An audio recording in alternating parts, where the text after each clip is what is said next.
네, 오늘의 2위, 5위 소식입니다. 경남 지역 정치권을 중심으로 이 활동을 하던 명태균 씨가요.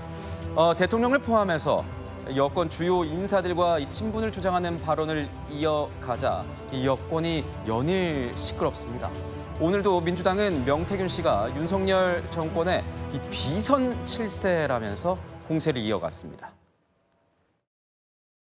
윤석열 대통령 김건희 여사가 거의 한 한 6개월, 5개월, 6개월간 아침마다 전화가 왔어요, 계속. 그럼 그 상황에서 물어보겠죠. 언제 입당해야 됩니까? 물어보시더라고. 그거 누가 얘기했겠어요?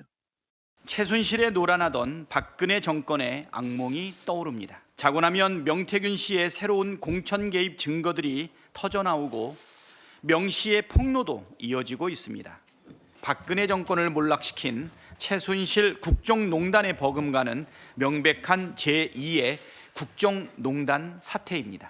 윤석열 대통령과 김건희 여사에 대한 노골적인 협박과 허위 사실로 명예훼손을 하고 있는 명 씨를 왜 가만두는지 참으로 의문입니다. 네, 민주당은요.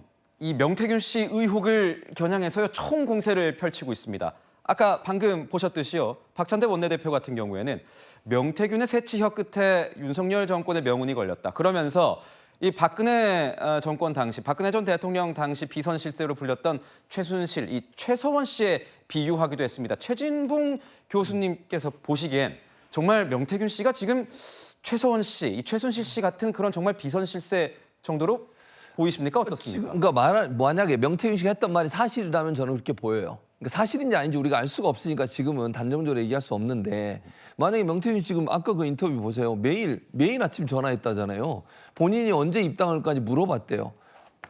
아니 대통령 후보로 이제 나서실 분이셨는데 그 당시에 이제 입당하냐 마냐고 논란이 되긴 했습니다만 그렇게까지 명태균 씨한테 의지를 했다면 또는 뭐 예컨대 명태균 씨의 뭐 얘기들을 들어보면 그 예전에 윤 대통령이 사셨던 곳에 여러 번 갔다고 그러잖아요. 대통령이 2번 갔다고 그러는. 그러니까 어떤 말이 사실인지 모르겠는데 지금까지 나온 여러 가지 말만 그냥 그 말이 명태균 씨가 쏟아낸 여러 언론과의 인터뷰 내용이 사실이라고 하면 이건 최순실의 버금가는 국정농단이에요. 있을 수 없는 일이죠. 어떻게 저렇게 일반 사인이 아무 직책도 없고 뭐 잘 알리지도 않은 사람이 저렇게까지 대통령 부부, 지금의 대통령 부부에게 연관이 돼서 전화도 하고 텔레그램도 하고 만나기도 하고 또 중요한 경선 과정에 중요한 인물들 만날 때 항상 같이 하고 이런 모습을 보이는 게 말이 됩니까 이게?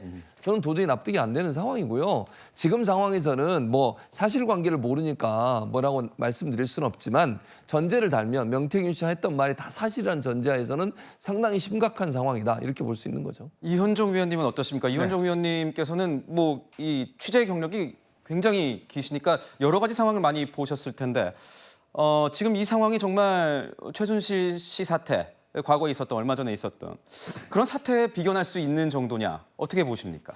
참 우리 정치권이 과거로부터 좀 배워야 되는데 특히 윤석열 대통령은 이 사건을 또 수사를 했지 않습니까? 그러면 어떤 정치 조직이나 집단이 어떤 공식적인 어떤 이 뭐 조언이나 이런 걸 받는 거, 이 과정과 절차 이게 굉장히 중요하다는 걸 아마 본인도 알 겁니다. 자 그러면 당시에 권성동, 장제원, 뭐 윤한홍 이런 이철규 이런 의원들 그룹이 있었어요. 그러면 이 그룹들을 중심으로 해서 예를 들어서 명태균 씨를 정무특보라든지 뭐 정무적인 실장이나 이런 걸로 임명하면 되는 겁니다. 아무 문제 없어요. 그렇게 하면. 이게 문제가 되는 이유는 뭐냐면 이런 공식 직함을 가지지 않는 분이 예를 들어서 뭐 입당 날짜를 정한다든지 뭐 수시로 한다든지 뭐 만남에 한다든지 이렇게 함으로 인해서 이게 문제가 비롯되는 거거든요. 그러니까 그때 당시에 이제 정치권에 처음 들어오실 때인데 그때 아주 소규모 조직은 있었고 의원들도 도와줬지 않습니까? 그러면 그런 조직을 통해서 뭔가 지원을 받고 결단했더라면 이런 문제가 안 나왔을 겁니다. 그런데 저도 이렇게 취재를 해보니까 그때 그분들도 이분의 실체는 몰랐대요. 그러니까 뭐냐면 그 당시에 이제 공적 조직은 이분이 움직이는 거에 대해서 전혀 알아채지 못한 거예요. 이제 그러다 보니 지금 그분들도 굉장히 당혹스럽다고 그럽니다. 이런 일이 있었나? 저 결정이 저렇게 해서 나왔구나. 그때 당시에 알 수 없었던 정말 헷갈렸던 그런 결정들이 이제 와서 보니까 저 사람이 저렇게 이야기를 했나? 라는 걸 할 정도로 문제가 비롯됐고 특히 이분이 보면 그렇게 어떤 공적인 어떤 의식이나 이런 걸 가진 분이 저는 아니라고 봐요. 그러니까 지금 본인이 했던 이야기를 다 자기가 했다라고 지금 떠벌리지 않습니까? 그게 뭐냐면 공적인 어느 정도의 책임감이 있는 분들은 이런 식으로 행동하지 않거든요. 네. 결국은 이거는 뭐 대통령실에서는 지금 두 분밖에 안 만났다고 그러지만 지금 정황은 꽤 많이 만나는 걸 보여집니다. 그러니까 본인도 지금 정확히 이 문제에 대해서 이야기를 해야 되고 대통령실도 이 부분 관련해서는 좀 더 정확하게 어떤 실상들을 좀 이야기할 필요는 있을 것 같습니다. 전 김계영 대변인께 네. 오늘 꼭 한번 여쭤보고 싶었어요. 왜냐하면 대통령실에 계셨기 때문에 네.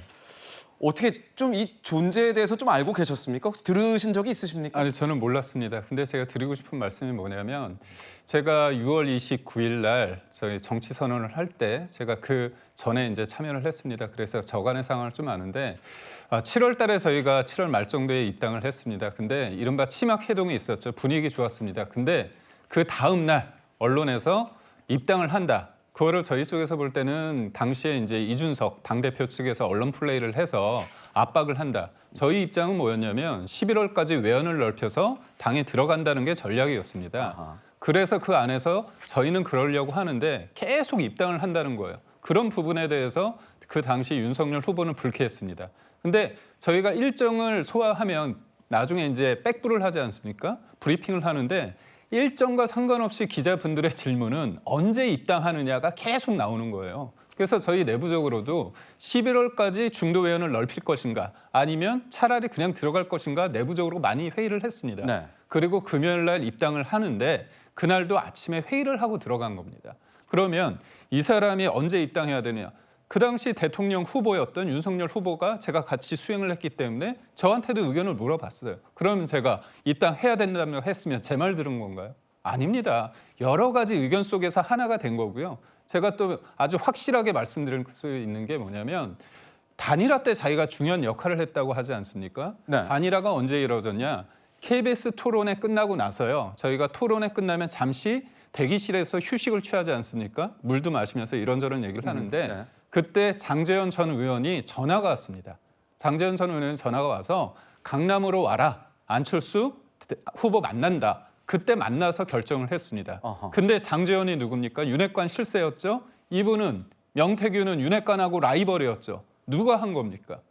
명태균 씨가 한 게 아니에요. 그러니까 결국 뭐냐면 저도 대선도 하고 총선도 뛰었지만 수많은 사람들이 와서 도와준다고 합니다. 그분이 능력이 있을 수도 있고 없을 수도 있어요. 근데 딱 잘라서 제가 이 사람이 좀 마음에 안 든다고 해서 제가 멀리하지 않습니까? 그 사람은 저 욕만 하고 다닙니다. 그렇기 때문에 서서히 끊는 부분이 있죠. 이 일의 본질은 뭐냐? 선거 때 도움을 준 부분 어느 정도 역할을 했느냐? 그 사람이 과학적이냐 아니면 그냥 지레짐작했느냐? 그 판단은 대통령 후보가 했겠죠. 근데 선거가 아니라 공적인 조직에 있어서 대통령실에 들어가서 대통령이 어떤 판단을 할 때 어떤 야인으로서 사적 인물로서 영향을 줬다. 그건 문제죠. 그러니까 그 문제와 이 문제는 좀 별개가 아닌가 그렇게 생각해요. 네.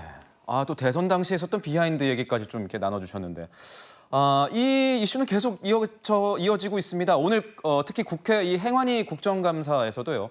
명태균 씨 논란이 쟁점이 됐습니다. 증인으로 채택된 명태균 씨가 불출석 사유서를 제출하고 나오지 않으니까 민주당이요. 야당 주도로 동행명령장을 발부했습니다. 증인과 명태균 증인은 대통령실의 국회의원 선거 개입 의혹을 밝혀내기 위한 핵심 증인임에도 불구하고 국정감사에 불출석했습니다. 오늘 오후 2시까지 이곳 행정안전위원회 전체의장으로 동행할 것을 명령코자 하는데 의원님 여러분 이해 없으십니까? 제적위원 22인 중 출석 21인, 찬성 14인, 반대 7인으로 지금 바로 동행명령장을 집행토록 하겠습니다. 네. 오늘 오후 2시까지 회의장에 나오라의 동행명령을 내린 건데 동행명령은 국감이나 국정조사에 증인이 정당한 이유 없이 출석하지 않을 때 지정 장소까지 올 것을 명령하는 제도로 알려졌는데 이게 명령이 발부가 되면 무조건 와야 되는 겁니까? 강제성이 있는 겁니까? 이게 법원에서 발부한 체포영장 같은 경우에는 인신을 정말 강제로 데려올 수 있습니다. 그런 영향력을 미치는 그런 이제 결정 사안인데 동행명령장은 그 정도의 집행력이 부여된 문건은 아니기 때문에요. 실제로 이제 압박하는 수단인데 또 그래서 어떤 제도가 있느냐? 이 동행명령장이 발부됐음에도 불구하고 이 국회의 요구에 따르지 않는다라고 하면 국회 모욕죄가 성립이 하게 됩니다. 이거는 5년 이하의 형이 면이 가능하도록 규정이 돼 있고 벌금형이 따로 없습니다. 상당히 좀 강력한, 그러니까 국회에 대한 어떤 존중과 예우 차원에서 국회에서 채택해서 정당한 절차를 거쳐서 채택한 증인 같은 경우에는 국감이라는 건 말 그대로 굉장히 이 국회의 의무 중에 큰 축을 담당하고 있는 겁니다. 거기에 핵심 증인이 그냥 나 나가지 않겠다라는 걸로 해서 모르쇠로 일관하는 건 이 국회의 또 의무를 방기하는 측면이 있어서 제도적으로 뒷받침하고 있는 부분이 있는 것이거든요. 그래서 민주당 입장은 끝까지 나오지 않는 증인들에 대해서는 끝까지 고발할 방침인 것으로 알고 있습니다. 네. 그런데 좀 의아했던 게 이런 겁니다. 오후 2시까지 와라. 그런데 증인들이 어떻게 보면 경남에 거주하고 있는 걸로 알려지지 않았습니까? 그럼 2시까지 오기가 굉장히 힘든 상황일 텐데 왜 동행명령장을 발부했을까? 그 일각에선 여당에선 이런 얘기도 있는 겁니다. 동행명령장을 너무 정치적으로 사용하는 것 아니냐? 야당에 유리한 게만 이렇게 동행명령장을 발부하는 거 아니냐? 이런 얘기도 있는데 변호사님 보시기엔 어떠세요? 여당에서는 증인의 사정을 잘 헤아려주면 그렇게 판단할 수 있을지 모르겠지만 기본적으로 나왔어야 되는 증인인 겁니다. 국회법에 따라서. 그래서 경남에 있든 서울에 있든 제주에 있든 그것까지 국회에서 헤아려주지 않고 저희가 사법 절차에선 당연하지만 더 그러하고요. 그렇기 때문에 이 부분은 국회에 어쨌든 건의를 보여주기 위해서 압박용으로 동행명령장을 발부하고 이 시한까지 적실한 것 같은데 본인들이 경남에 있다는 건 국회에 애초에 이런 불응하겠다는 의사를 더 강력하게 표명한 것으로 고발을 면하지 못할 것 같습니다. 그렇군요.